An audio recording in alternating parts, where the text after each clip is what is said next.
भारतीय ज्ञान परंपरा में मैं डॉक्टर मीनाक्षी पाहवा आज उपस्थित हूँ आप सभी के साथ एक विशेष चर्चा को लेकर।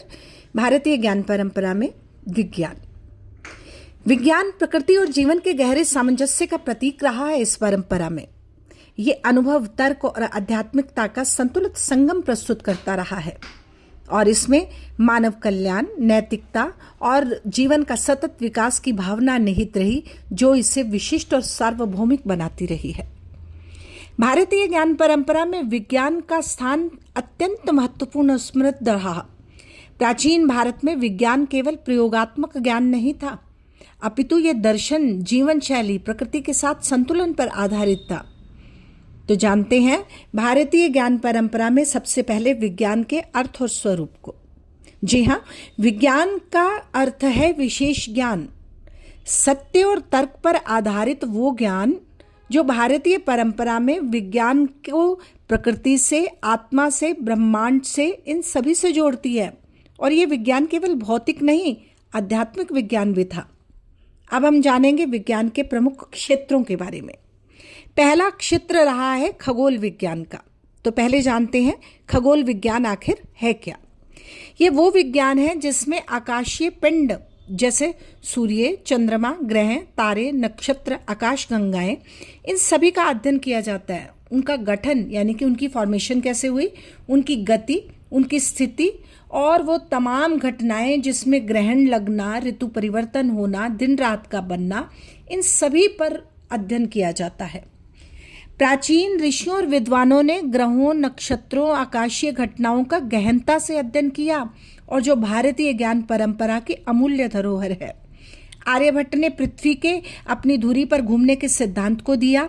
सूर्य ग्रहण और चंद्र ग्रहण की वैज्ञानिक व्याख्या की।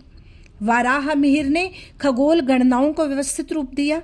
भारतीय खगोल विज्ञान में समय की गणना की गई, पंचांग का निर्माण किया गया और तो और ब्रह्मांड की संरचना पर भी सटीक वर्णन मिलता है, जो उस युग के वैज्ञानिक प्रगति को तो दर्शाता है और आज वो भारतीय ज्ञान परंपरा की बहुत ही बेशकीमती धरोहर है।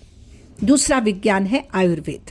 इस पर बहुत ही विस्तार से चर्चा ना करते हुए मैं यही कहना चाहूँगी, इसे हमने चिकित्सा में बहुत ही विस्तार से सुना और समझा था, जो शरीर, रोग और उपचार के विज्ञान था। चरक संहिता, सुश्रुत संहिता, जड़ी बूटियों और प्राकृतिक उपचार पर जोर, इन तमाम बातों का जिक्र मैंने पिछली सीरीज में आप लोगों से किया था। तीसरा विज्ञान है धातु विज्ञान। पहले सुनिए धातु विज्ञान है क्या।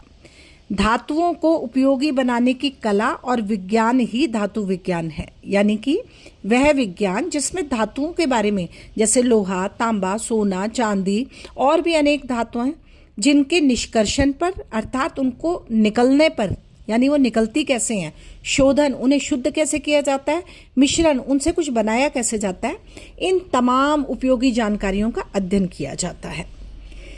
इसके बाद चौथा विज्ञान आता है वास्तु और शिल्प विज्ञान।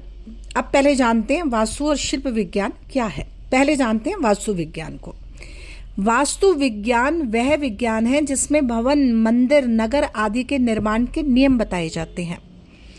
इसमें दिशाओं का भी ध्यान रखा जाता है, पूर्व, पश्चिम, उत्तर, दक्षिण, ऊर्जा कहाँ से प्राप्त होगी, प्रकाश, वायु और प्रकृति के संतुलन का विशेष ध्यान उस भवन निर्माण, मंदिर निर्माण, तमाम तरह की अट्टालिकाओं के निर्माण में रखा जाता है। और अगर सरल शब्दों में मैं कहूँ तो यही कहना चाहूँगी कि सही दिशा और संतुलन के अनुसार भवन बनाने का विज्ञान ही वास्तु विज्ञान है। और अब बारी है शिल्प विज्ञान की। शिल्प विज्ञान वह कला और विज्ञान है जिसमें मूर्तियाँ बनाई जाती हैं, आभूषण बनाए जाते हैं, हस्तकला से जुड़ी हुई वस्तुएं बनाई जाती हैं और उनकी विधि बताई जाती है। इसमें नक्काशी, डिज़ाइन, अनुपात, सौंदर्य, इन तमाम बातों का बहुत ही महत्व रहता है। अब निर्माण चाहे मंदिर का हो या नगर का हो, लेकिन उसका अपना एक वैज्ञानिक आधार है। वास्तुशास्त्र में दिशा, ऊर्जा और संतुलन पर ध्यान है, तो इसी तरह शिल्प विज्ञान में और बहुत सी चीज़ों पर ध्यान दिया जाता है। तो अंततः मैं जिक्र करना चाहूँगी वैज्ञानिक दृष्टिकोण की विशेषताओं की। वो विशेषताएं हैं, विज्ञान भी प्रकृति के साथ सामंजस्य बनाकर रखना जानता था और जानता है। यही भारतीय परंपरा की सबसे बड़ी उपलब्धि है। अनुभव और प्रयोग पर आधारित ज्ञान हमें सदा से मिलता रहा। तो मैं इसी चिंतन के साथ इस विषय को यहीं विराम देना चाहूँगी। धन्यवाद।